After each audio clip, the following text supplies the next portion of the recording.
Good morning and welcome to another edition of Lakers Fast Break Spotlight on the Lakerholics weekend. I'm Jamie Sweet, your host. I'm wearing my new holiday Laker hoodie my wife got for me in honor of the last weekend of 2024 before the calendar year turns to 2025, aka the end of democracy. And if you think I'm going to not make jokes like that, you don't know me very well. And that's just fine. That's just fine by me. I'd like to thank Laker Tom. Michael will be here soon. We're just having email link issues. Gerald's helping us resolve that on the back end. So thank you, Gerald, for handling that jazz. Tom, how was your holiday? It was good. I can't complain. It's we're living in a temporary home and just trying to get by for the year. But it's the first year I think we haven't had a Christmas tree in all of my life. Oh, wow. Is that due to spatial issues or just no kids and a desire to not take? It's just been due to a combination of the problems that you have around the holidays and so forth. Sure. I've been having some health problems. My wife's been having some health problems. We're in the process of building a new home. So we're in an apartment, and climbing stairs that we really don't want to climb anymore. And right. hauling stuff around. It's, so we just sort of like took off this year. We just said, hey, let's wait. We're not going to spend a lot of money on Christmas and so forth. And so we've been a little bit of the Scrooges, I have to admit, No shame in that game, especially when it comes to the decor. I mean, the company you spend and the quality of a single gift, I think, is generally enough to carry one through the holiday season. And unfortunately, I am married to one of those women who is like the ultimate gift giver. Oh yeah, well, that's and she's got 3 grandkids, and so even in difficult times, she will just put together the most amazing array of gifts for somebody. All right. I mean, I definitely remember a few years back when we got Mrs. Laker Tom's cookies. Those were spectacular. Hey guys. Morning, Michael. How are you? I'm on my phone right now, but I just got that link for whatever reason it was. The link wasn't working on my email on my laptop, so I'm going to try to sign into that. Hold on. Okay, no worries. Anyway, I'm going to mute Michael while he does all that. See, it's not. There we go. We don't have to listen to him harangue through his tech issues. Oh no, maybe he's back now. Let's see. Use that link. All right, let's just go with the phone. I don't know what's going on. Yeah. We can see you this time, Michael. Usually you're in the dark, man. Dude, do me a favor. Flip your phone. There we go. Now you're looking sexy. All right. So I was just inquiring with Tom how his holiday went. How did your holiday go?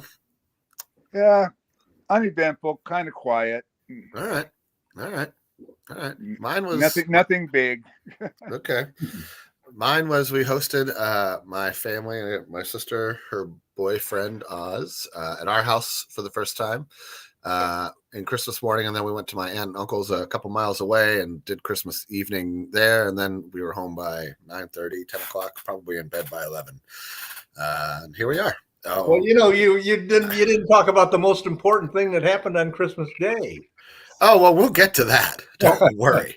Don't worry, because besides hanging out with my family and getting the sweet, sweet hoodie, I was privy to what was a great game on Christmas Day by the Los Angeles, by both teams. Both teams have played really well. That was what Christmas Day games are all about. It was interesting to me to see that more people preferred to watch the NFL, but I guess not really. There's some interesting things going on in the NFL. I happen to think it a fairly boring sport. Yeah. Other people don't. 1 of 82 versus 1 of 15, it's coming down to the wire with some of these. I get it.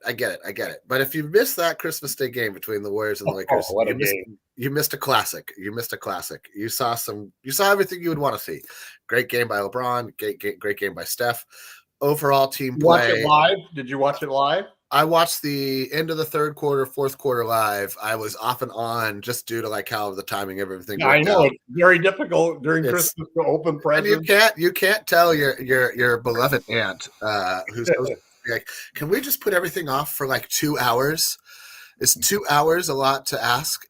Yeah. And it truly Well, is. So, catch this story. I went to my son's house. uh-huh. Okay, my son, a longtime Laker fan, has become a Warriors fan.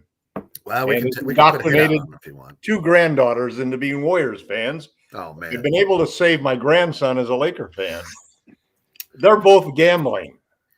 They both have big money on various results of the game. My grandson cannot stand to watch the game delayed. And my son is looking at the scoreboard while we're all eating dinner and everybody is, so my son knows what's happening with the game, but he's sort of being a real a-hole about it and dropping little hints in this. Oh, it's not going to go in overtime, but it's going to be, and on and on. Right. And so we're watching the game, and and it was just the most unbelievable ending of the game. Well, I mean, credit Reeves for getting past Wiggins, who shaded him far too much to his right. Reeves isn't one of those guys who they've said like, oh, he can only go left or he can only go right. Reeves, that's one of the great things about Austin Reeves that's maybe a little bit unheralded in his skill set is that he really can get to the rim both ways. He doesn't need. He's gotten quicker too. He's increased his quickness underneath. He knows that he's only got a millisecond to get that ball up, and he is becoming an expert in the timing of his drives. I agree. Good morning, Intel.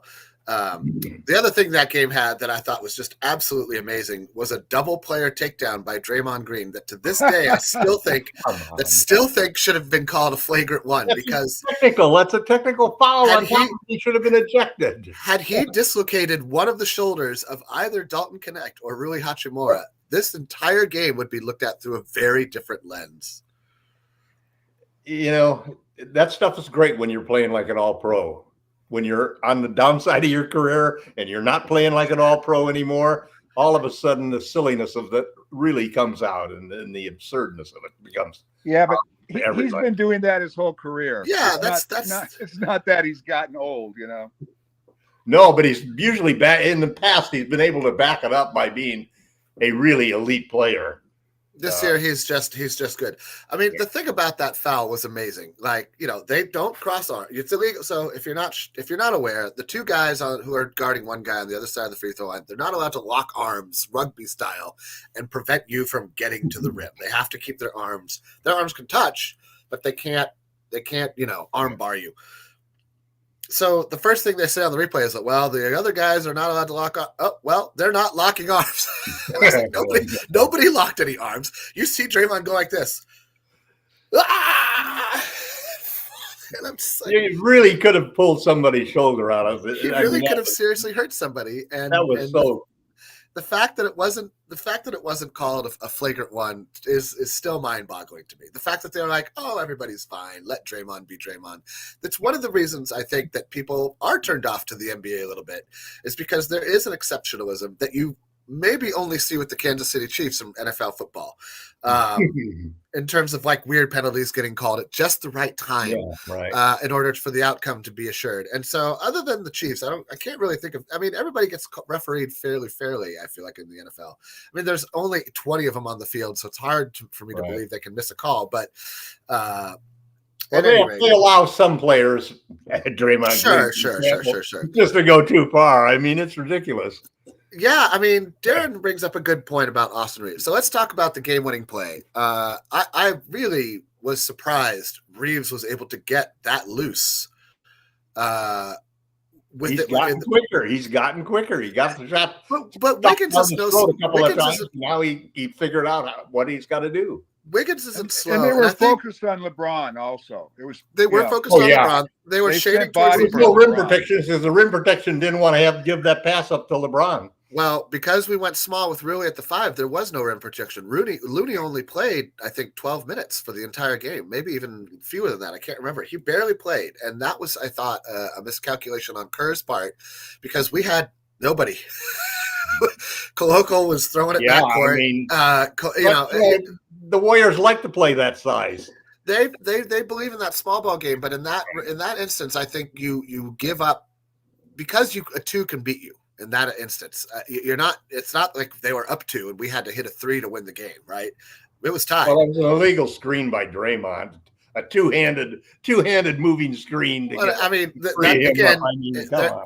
gets his WWE. He gets a WWE play once per quarter. It's just how it goes. But I think Darren's onto something here. Defenders are scared of Austin Reeves' pull-up foul baiting, and it's one of the complaints I actually have about Reeves' game is that he does go fishing for fouls a little bit too much. In this case, I do believe that Darren is onto something, and that it worked in his favor.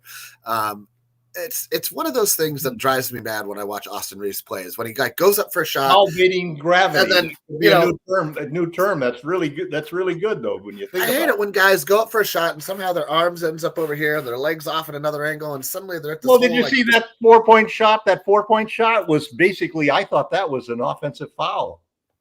Yeah, he jumped into the defender, man.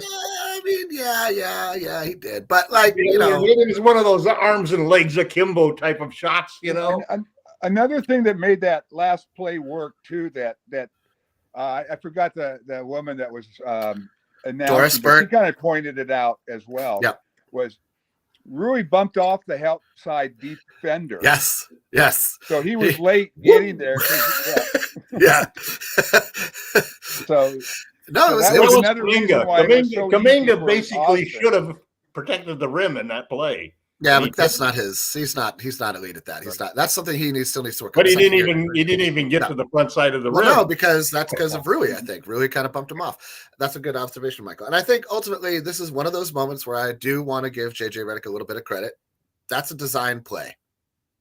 We didn't have a lot of that last season. We'll get into coaches and their futures a little later in the show. We will talk about Mike Brown a little bit and how that, in my mind, relates to some of the things within the Lakers themselves and a trend in the NBA in general I don't really much appreciate. But I do want to take a moment to that was a great Christmas Day game. It had everything you could want. Like I said, you had a WWE Raw Draymond Green takedown, at least one. Maybe you could count 2 at that offensive screen.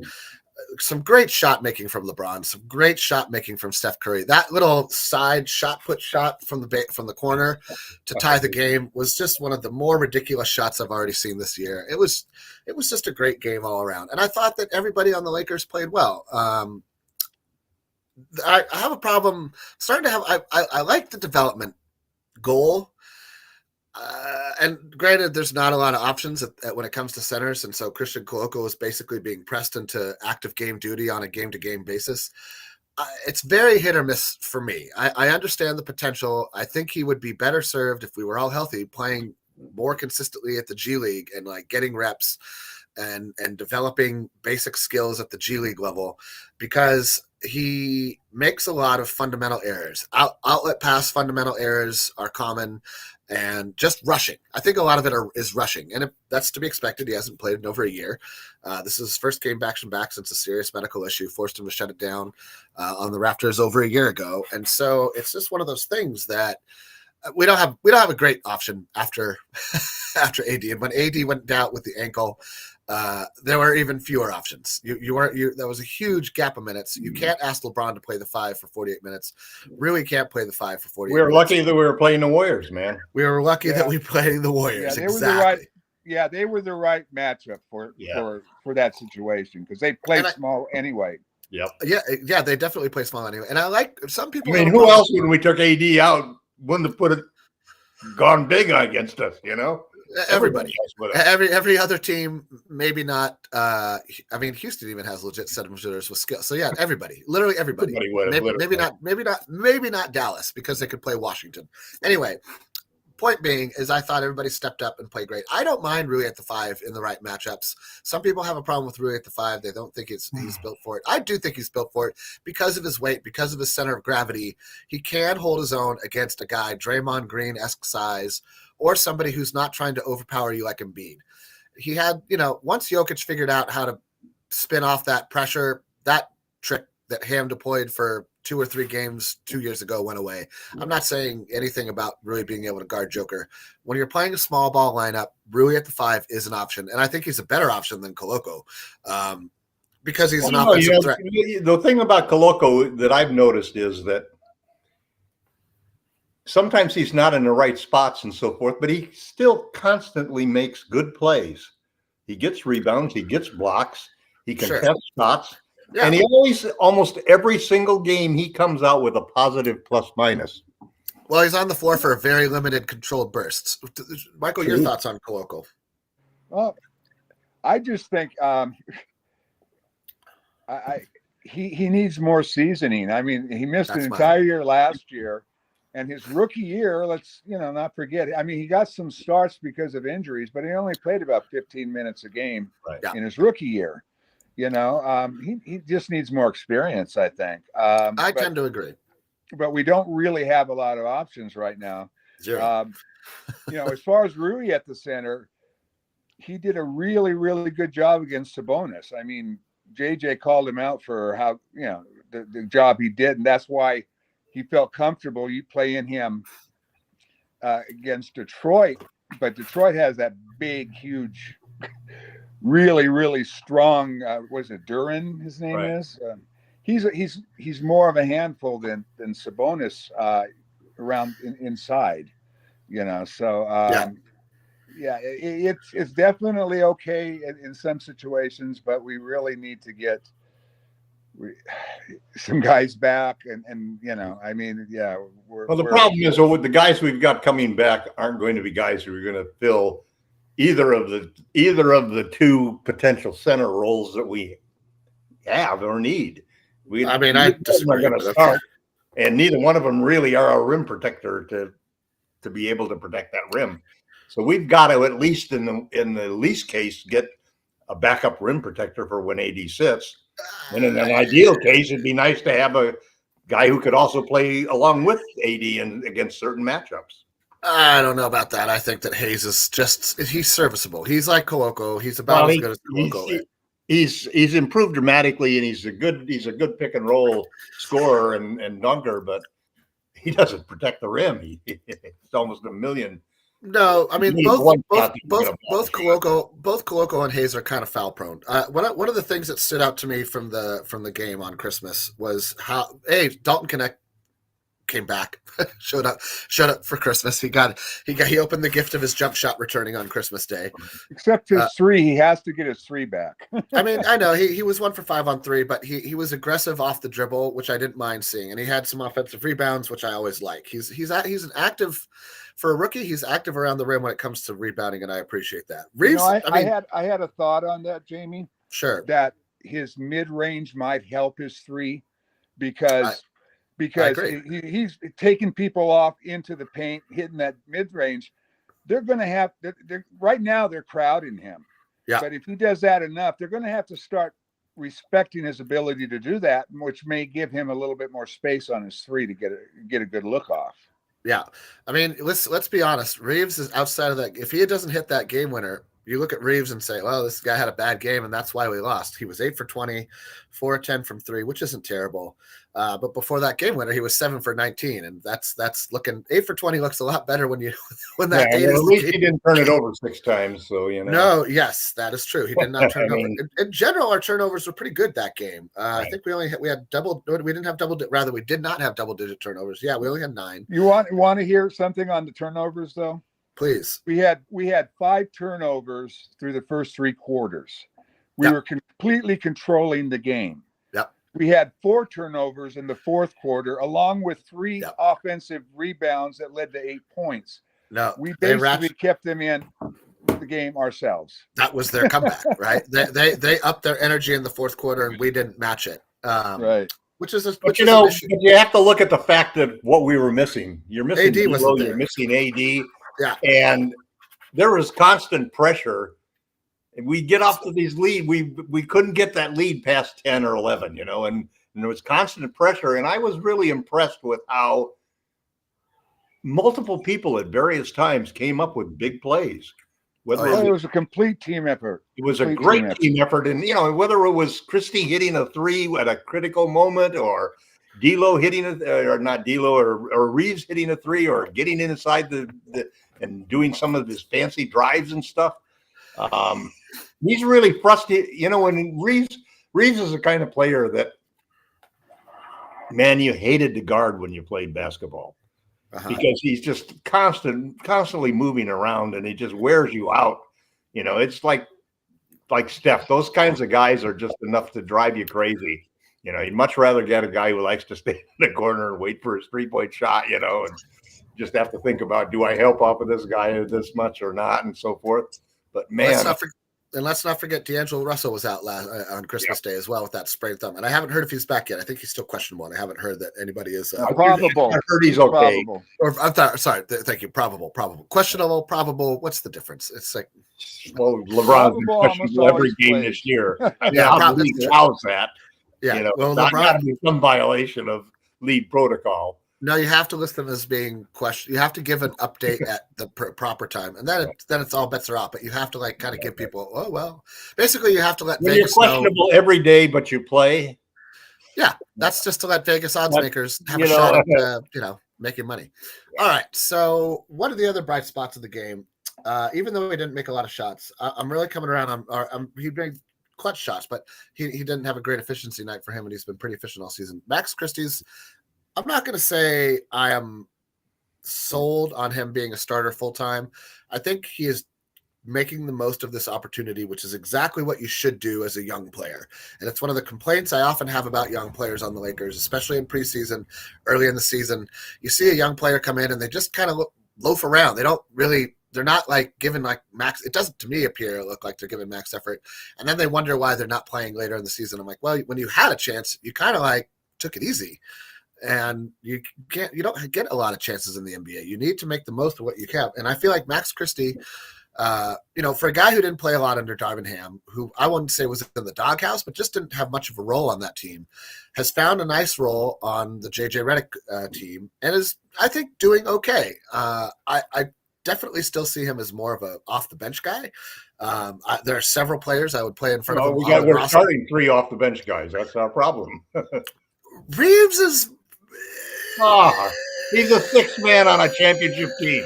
On a championship team, he is a 6th man. He's right there, though, man. Ideally, yes. Like if we had De'Aaron Fox, yes. Or you slide him over to the starting 2 guard, and then that absolves a lot of those issues. It's not a big enough scorer to be a 2 guard, starting 2 guard. No, but he's like a Luke Walton wheel greaser. He's a combo guard. He's a combo guard, and he's destined to be the 6th man. We'll see about that. I'm not sure. So many people want to trade for Austin. I guess everybody wants to put him on the bench. That's right. Everybody. Well, what's interesting is the trade proposal that came out from Sean Davis, which was basically that suddenly the Lakers have 2 guys that might be very attractive little trade bait. And 4 guys, Connect and Reeves. But when you think about young players with potential, that getting young players who can play at a starter level or close to a starter level, and they're on these cheap contracts, that's as valuable as those draft picks that we're holding out there. Austin Reeves is an all-NBA. He's an all-NBA gamer. Thank you for subscribing. He is an all-NBA gamer. He goes at it. He doesn't let up.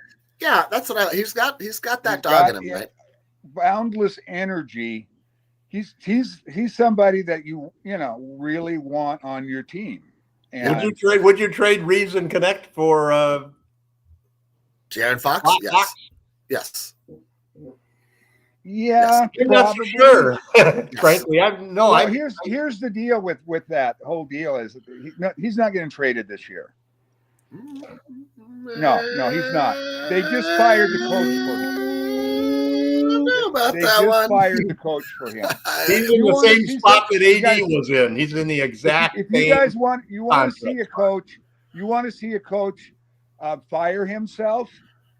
Watch Mike Brown's his post game after that loss, where he continues to rag on Fox throughout for about 8 minutes. Yeah, right. And they already had meetings with the ownership over. Mike Brown has been ragging on Fox. Head coach, NBA head coach 101. Do not piss off your star player. Yeah, that's fair. That's fair. But I don't necessarily mean that. No, he knew he was gone. He knew he was gone at that point. There's a lot going on behind the scenes in Sacramento. I mean, none of us have ever accused the Sacramento Kings of being a well-run organization. I guarantee you that. And they've made blunder after blunder after blunder after blunder. Thank God it was them that did the DeMar DeRozan blunder and not us. That's right. That's right. And listen, I have great appreciation for DeMar DeRozan. Scary that somebody in our front office was pushing for DeMar DeRozan. Probably the same guy that would push for. 4 years ago, I was pushing for DeMar DeRozan over Russell Westbrook. I would have taken DeMar over Russ all day, every day, and we would have kept probably one of KCP or Caruso, and that actually isn't the worst thing for us. But I digress. It didn't happen. DeMar DeRozan is never going to end up as a Laker unless he shows up in a couple years from now on a vet minimum contract. You think we can win tonight? I mean, talk about your trap Let's game, move on. Jamie. Well, this is a trap game. Is this a trap game or is this a trap game, man? It depends on who can play. I mean, that's what I was. Well, I could make it an even worse trap game. AD's questionable. Everybody's questionable. I think AD's going to play. I think LeBron's going to play. I think Rui might not play, just to give him a day of rest. Maybe not. Well, what is the sickness that they've got? Is it just I don't know. I just said both of them are illness. There's a bunch of junk going around anyhow. And I know. I've got a little sniffle. Tom's got a. Everybody that I know has got some deal going on. I've got a sniffle. Tom's 80, so those things all work themselves out in some way or another. No, but Laker fan favorite and number one member of the Rick Fox fan club, Duck Christie, is now the head coach of the Sacramento Kings, the interim head coach, I should say. I think that's an interesting move. And this brings me to one of the things I want to talk to you guys about, and we'll start with you, Michael. Yeah, Max's brother. Brother or half brother? This is his brother. I thought it was. Oh, okay. Oh, all right. Well, that's good. Brother and first name. That's where he gets the defensive chops from. So one of the things that bothers me in the modern NBA is 3-point shots. I know, we all know. That's a summer discussion. Is the fall guy always being the head coach? He's the easiest guy to fire. There was an outpouring of other head coaches, backing up Mike Brown this morning and the news that he got fired for, as you say, getting on a superstar player. I actually think that's the mark of a good coach or a potentially good coach. If you're not afraid of your superstar, and if your superstar can't take it, they might not be a superstar. And that's, to be honest, my one complaint with De'Aaron Fox is if you can't take Mike Brown calling you out when you're the highest paid, got the ball in your hands the most, take the most shots, you're on all the posters, yada, yada, yada. Maybe there's a problem with you. And you need to look inside and say, I need to do better. I need to be a better leader. I need to be a little bit more accountable because this is, quote unquote, my team. Or we can all just look at the truth and say the front office screwed up. That's the truth. And Mike Brown is getting fired because the front office screwed up. The common denominator in most head coaching firings, I believe, is that the front office makes a big trade or does something to disrupt what was. And the coach doesn't do a good job of taking advantage of those players Therefore, we're firing the guy. They were one of the most clutch teams. Anyway, I have a question for you, Michael. I'm getting to it. I'm sorry. They're one of the most clutch teams last season. The last 2 seasons, De'Aaron Fox is consistently one of the most clutch players in the NBA. They brought in DeMar DeRozan, who is also one of the most clutch players in the NBA. And I happen to think that created a deluge, that it diluted the potential, that you don't double down on that. You do something to help augment your superstar skill set. They didn't do that. They brought in somebody who's really just going to potentially take the ball away from De'Aaron Fox and set up his own last and second shot or, execution down the stretch. As a result, they're one of the worst crunch teams in the NBA this season. Your thoughts on all of that, Michael? Well, for the first thing, DeRozan was a poor fit for that team, but they really needed to bring in more defensive help, And, agreed. And there's another thing that created an illusion that these guys were going to be much better. 2 years ago, when they were the 3rd seed in the West, if you recall, that was the year that just about everybody was hurt. That was one of the reasons why the Lakers were able to get all the way to the conference finals, because everybody had at least one major player out. And the Kings, on the other hand, had almost a historically good health issue that nobody got hurt on that team. So I think that artificially raised the bar a little bit for them. Everybody thought that it was supposed to be, they were on their way when a lot of it had to do with just health. But yeah, they needed more defense. They're one of the worst defensive teams in the league. And they brought in another offensive player. Yeah. And I think that was their downfall. And Mike Brown's paying for it. Going from the first unanimous coach of the year in NBA history. Technically, he's getting paid for it. Yeah. He just signed an extension last summer. I think they were just, it usually is the front office problem. I mean, look at all the coaches that Rob's fired because he screwed up, You said it, not me. I just happen to agree. Tom, thoughts on the idea of coaches being the fall guy for bad front offices? I know we're probably all. Yeah, unfortunately, there's just really no solution for that. and because it's fair. It's everything, listen, I'm a serial entrepreneur, and the truth of the matter is everything starts with the person at the top. It's Jeannie Buss's problem. That's why Rob Pelinka is still there, because Jeannie Buss is not running the organization the way that you should be running an organization. And the Lakers have traditionally always run things from their own Rolodex rather than looking out at the whole world and thinking of who they could hire. It's who do we know, and if we don't know them, then we're not going to trust them to who is good friends with Kobe. Yeah, right. Yeah. Well, Kobe's ghost is running the franchise. We know that. But I do think that there's a point of no return that every owner lives with. We saw Jeannie essentially fire her brother, and I think Rob Pelinka, if he screwed up this time, he's probably going to lose his job. There's a limit to even what Jeannie Buss can do.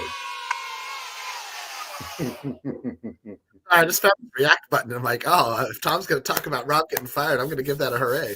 Yeah, I think that, that's a double-edged sword, because we know how indecisive he can become and how paralyzed he can become trying to make a decision when you don't have a vision for the team and you can't even decide whether or not to invest in LeBron and AD.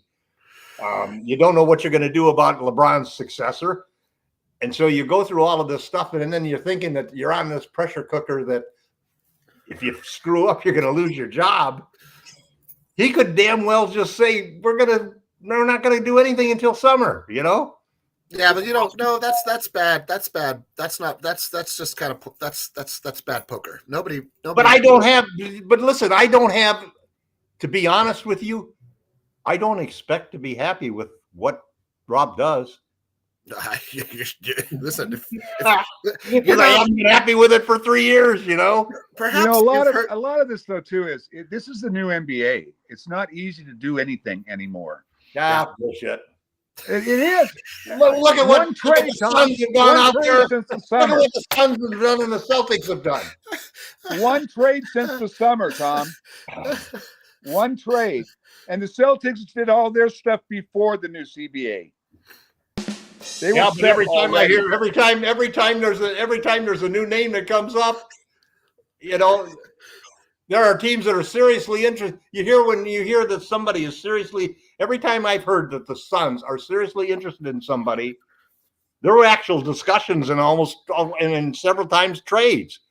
And when last year? No, that's okay. That's just putting way too much assumption. No trades being done. Just because the Lakers aren't the leaky ship they used to be with Magic Johnson running it, and you happen to know who is going to the bathroom at any time on ESPN, Twitter. Well, they don't have to. They don't have to because everybody else is making up stuff about us. So, it doesn't matter. Joe, there's a react button on the bottom bar when you're hosting. It's fantastic. It's hold on. Wait. It's great. All right. Okay. So listen, my thoughts on this are it's almost never the coaches. It's almost never the manager in baseball. It's almost always the team that was assembled. And in this case, I think we all agree that Mike McNair, isn't that his name, or Monty McNair? Somebody, Monty McNair over in Sacramento is the one to blame for this, and Mike Brown, who has done an excellent job turning that team's culture around and getting them to minutely focus on Darwin Ham. I happen to think Darwin Ham did a terrible job. I don't think he did a terrible job. I think the things that he did poorly, he did really poorly, and the things that he did well, he did pretty well. I mean, you don't get to the Western Conference Finals by accident. You don't. By luck. Okay, all right. That's actually, we did get there by accident. No, we certainly did not. We certainly did not. Then the Boston Celtics won the NBA title by accident last season. It's just the way the dice roll. I mean, it's professional sports.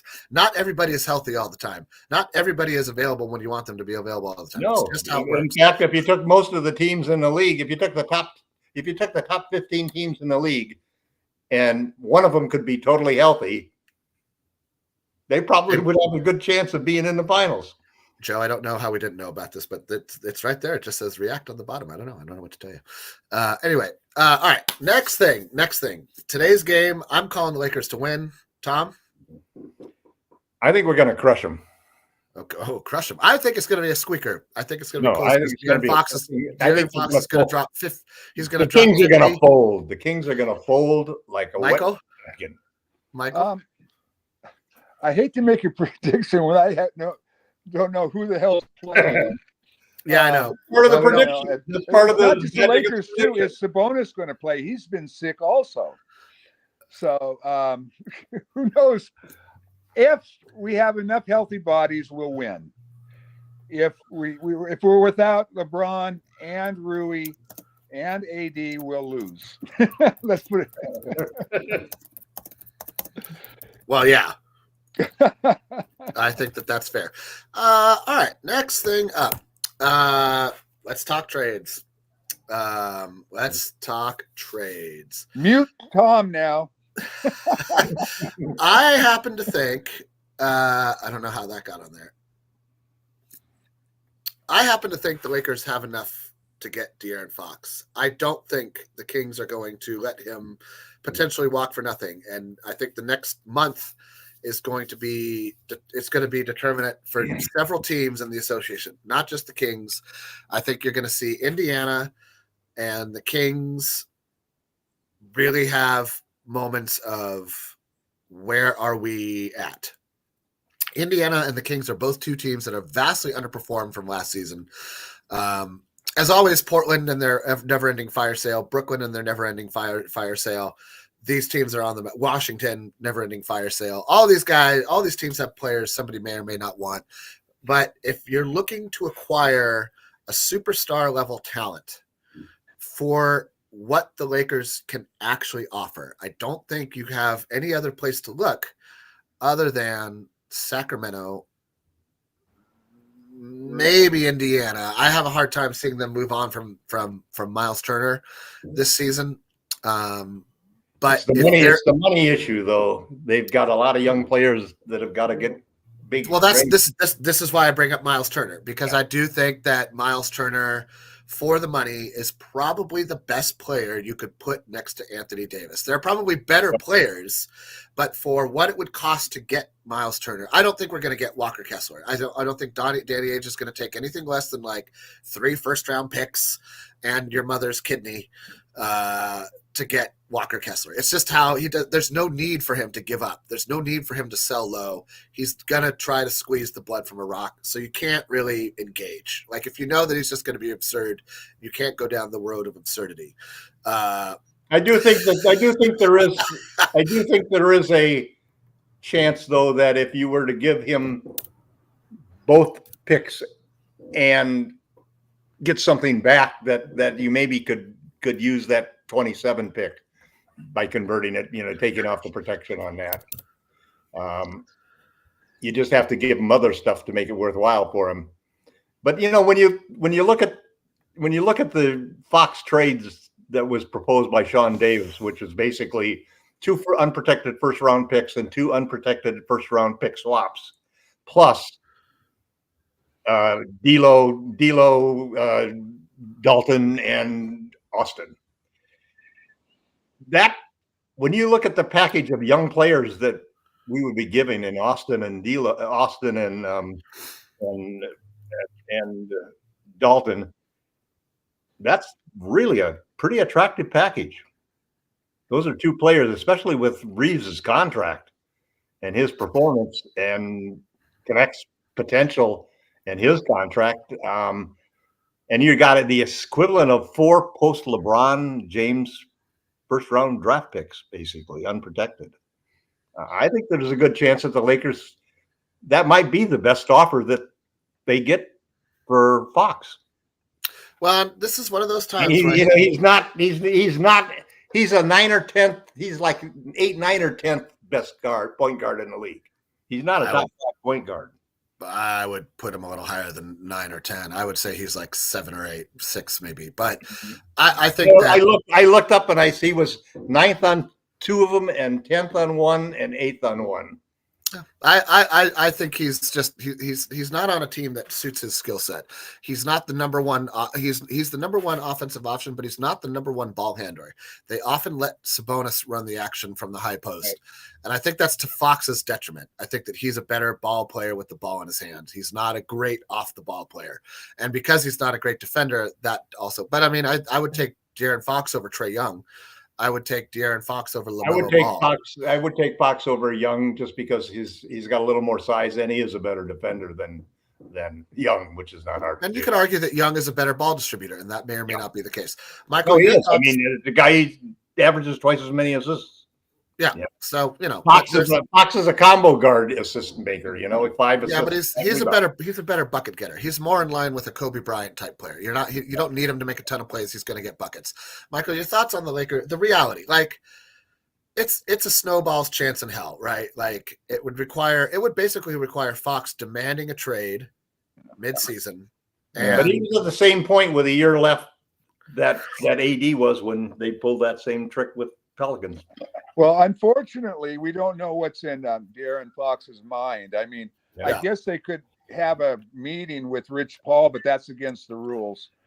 So, is it? So, well, Rich Paul did. No, Paul just did have a meeting with Monty. Yeah, in Sacramento. And I'm sure that De'Aaron Fox's name did not come up. Ever. Because you can't do that in the NBA. Yeah.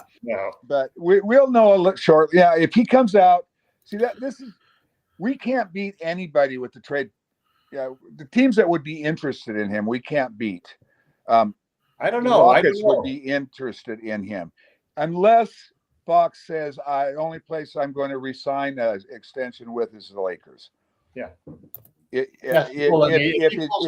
he's willing to go anywhere, then Houston has him. I mean, they have younger players, and they have much more draft capital.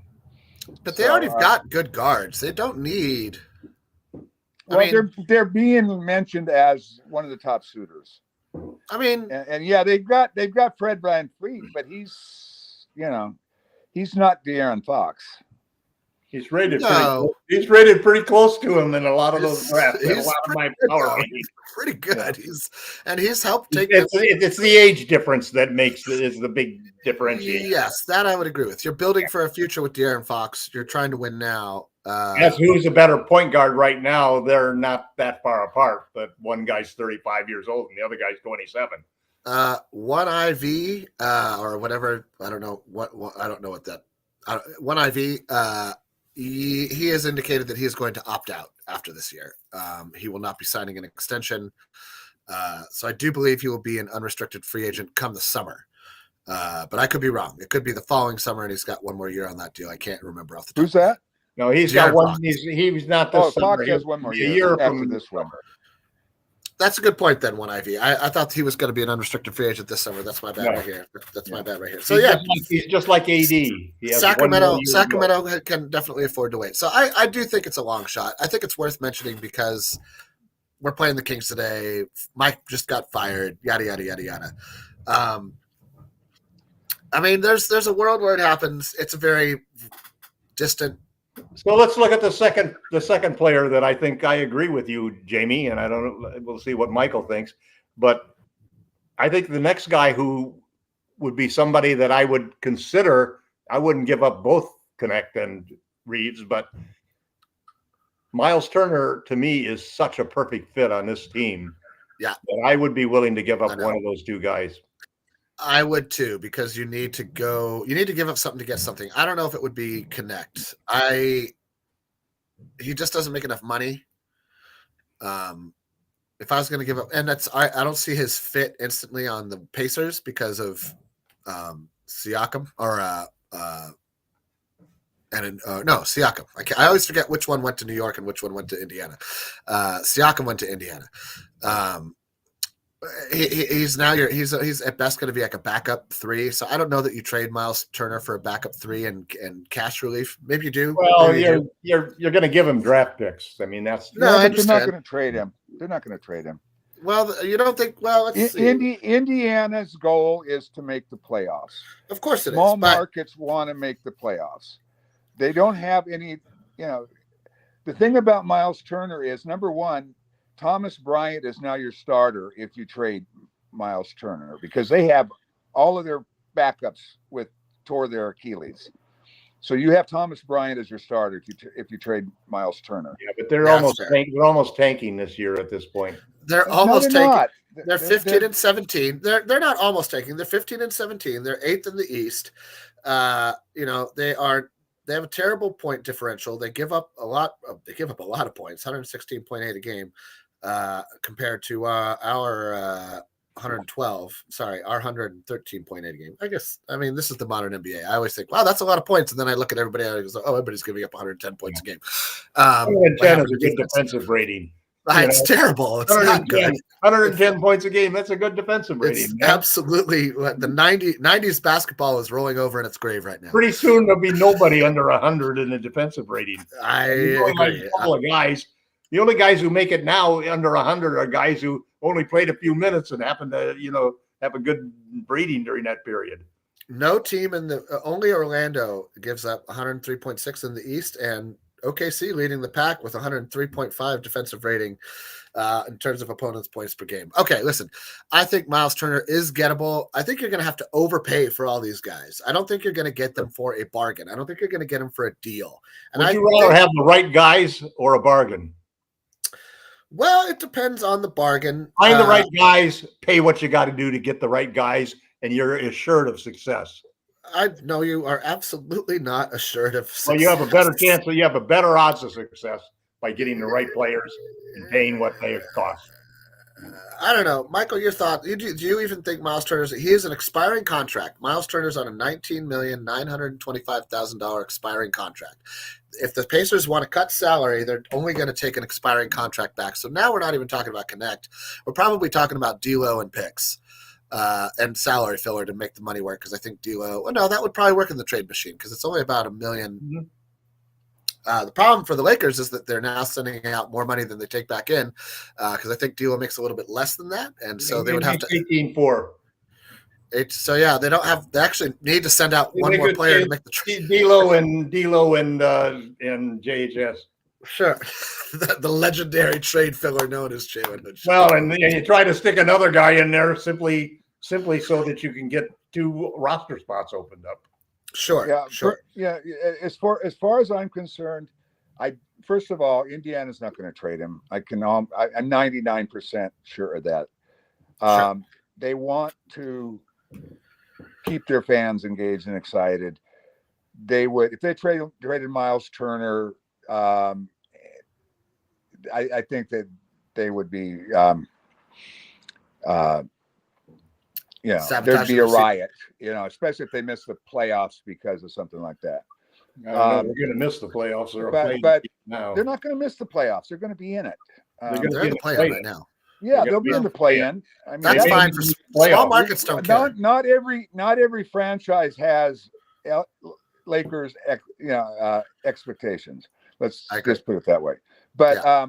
I wouldn't trade for Miles Turner because I don't think we need Miles Turner. I don't like the two center lineup anymore, especially because I don't want to watch LeBron die on the court as he chases wings at 40 years old for the next 60 games. All right. And what we do need is we definitely need a center. I think we could get our backup. I like Nick Richards with the Hornets. Uh-huh. He 10 points a game, 8 boards a game in 2.5 offensive and a block and a half a game in 23 minutes. And the asking price for him is 2 seconds. That for me would be a good trade because he'd be a very solid backup, because what we really need is a defensive. The problem I have with bringing in another center is we have the best defensive center in the NBA in AD. Who doesn't want to play that position? Nobody can go out. Miles Turner can't get out on the perimeter like AD and guard point guard. But Miles Turner can allow AD to be able to go out and guard whoever's out there. Now, AD is going to be in the corner watching the 3-point shooters. No, he's not. I just think it's the whole thing. The whole point of getting a second big man in there is, number one, to fix the size disadvantage that we consistently face. What size disadvantage? We have one of the largest front lines in the NBA, Tom. It's How the many same teams disadvantage because Rui can't defend. Rui is not a defender. Not right now. Not with Hayes out. We certainly have a need for a backup big to augment the lineup when AD sits. Yeah. I'm We fine also with have a need for more size in the starting lineup and more defense in the starting lineup. And you've got one two-way player in the starting lineup right now. One. That's it. Maybe you can call Christie a possible. Rui's been playing tremendously good defense, Tom. I don't. You should stop listening to the radio and watch the games instead of listening to them. I watch every fucking game, man. I watch every game. I love Nick Claxton. We aren't getting Nick Claxton. The Nets just signed him to a huge extension. He makes $27 million. It's just not in the cards. We'd have to give up too much for what would be behind AD a backup player. I like Miles Turner on the Lakers, and I'll tell you why. Because it allows you to rest LeBron on defense more, in my opinion, because you have Miles Turner handle the paint and have AD be free roaming safety like he was a couple years back, which I always thought was one of his best strengths. I think he's actually better. He's a better defender if he's able to react on the perimeter, and he closes elite. He closes on the 3-point shooters at an elite level, and it helps us better control that aspect of the game. Having said that, I think I kind of agree with Michael's take in that I don't know that Indiana's going to make him available for an overpay. I was looking at the roster for the Hornets just now. It's hard for me to see how the money works to get that guy. I feel like you need to make it like a 2 or 3 player trade to make the money work. He makes $5 million. $5 million. Hood Shapiro makes 4. Well, yeah, but we don't have any. Like, what does JHS make? Doesn't he make like 3.5, 3.4, 3.4? So he needs 3.9. So $4 million. It's not enough. You need to throw another player on there, and that's what I mean. Like, it just starts to Lewis. You throw Lewis in. I always forget about Max. All right, yeah, okay, so that works. If they want you throw Reddish in, there's a whole bunch of players you could match. No, you can't throw Cam Reddish. This is the last thing I want to talk about. Cam Reddish has earned an extension for the Lakers next season, in my opinion. I'm not saying pay him a lot, but we'll have the biannual exception next year, this coming summer. And I think that Cam Reddish is a fine player to use that on if there's not a better player available. And for what he does on this team, I think that Cam is a solid player to keep at around $5 million a year.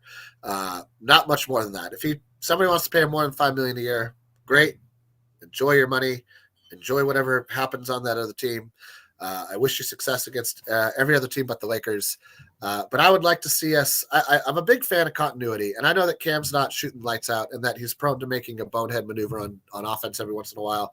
So is KCP, and you need a guy with his length, and you need a guy with his athleticism on the defensive end who's committed to the defensive end. The way it seems, but if Vando is healthy, he's not. Listen. Yes, but that's just that's. I mean, you're ready to trade Vando. I've not pulled the trigger on trading Vando because I don't think you can with him being hurt like this. I think people are going to wait till the final year of his deal. They'll make the Lakers rehab him for a couple of years and then wait till he's an expiring contract, just the way they did with Kendrick Nunn. I know that you believe that money is just a filler half the time in the NBA, but it doesn't look good when you trade for somebody who's making $11 million and isn't going to play for a person who is playing. And it just, unless it's for AD and Vando, okay, that's fine. Or no, I do, but I do think there are situations where trading for a player who's injured, if you really feel that player is a great fit for the team down the road, can almost be a inspirational move at times, and a difference making move. I don't know. I just think that there's somebody who is intrigued by Vando's defensive potential. I'm intrigued by Vando. The reason why we hung on to him and gave him a contract when we knew he wasn't going to play. It's true, Michael.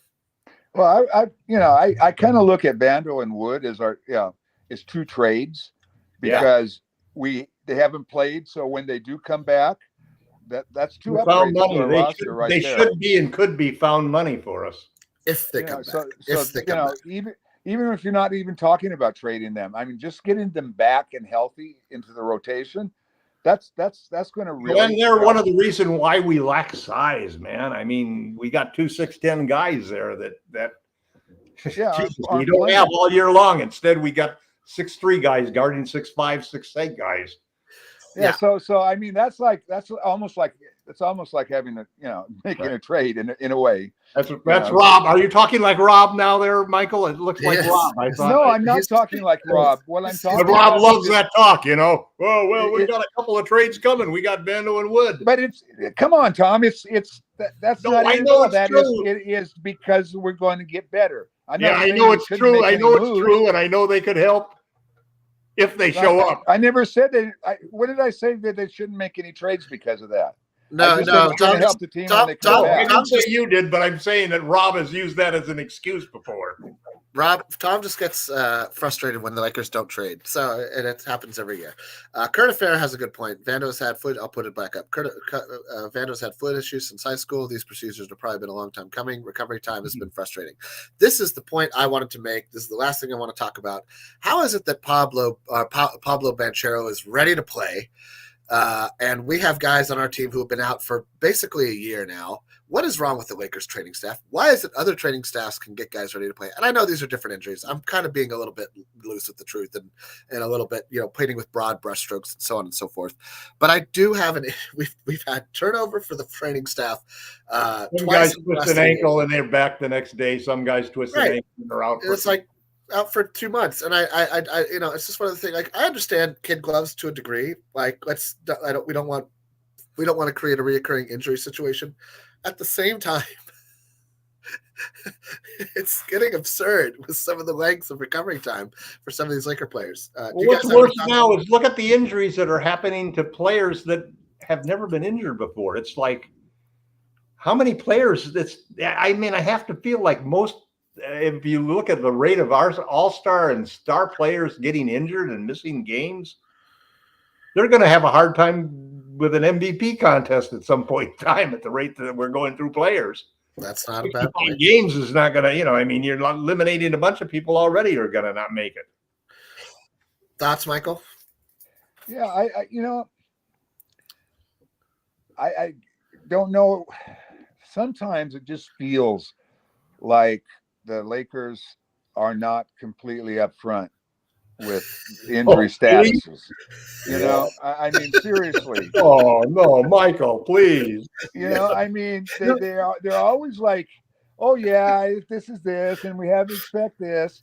But I mean, Kendrick Nunn missed an entire year with a bone bruise. Come Right. on, dudes. There's something else going on there, man.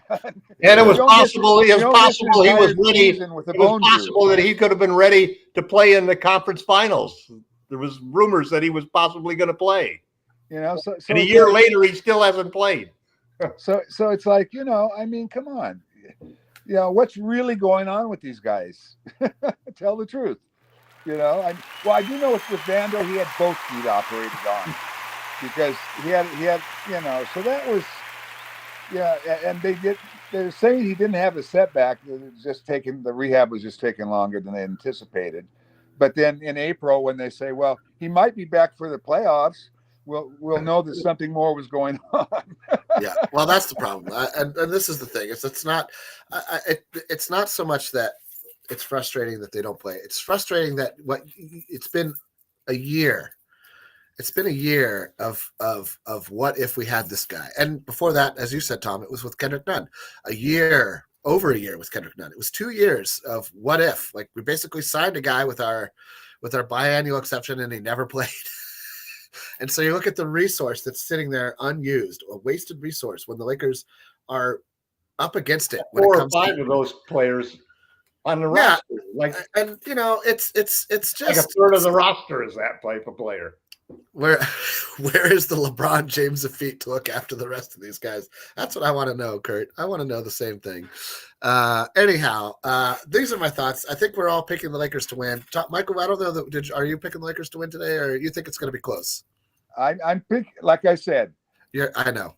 You're not. Check back with me when they come release on, who's Michael. available. I mean, I'm calling you know, I'm calling a squeaker. If you're missing 3 starters, Yeah. you know. I hear you. So but if 2 of those 3 guys play, we'll win. It doesn't matter which ones. All right.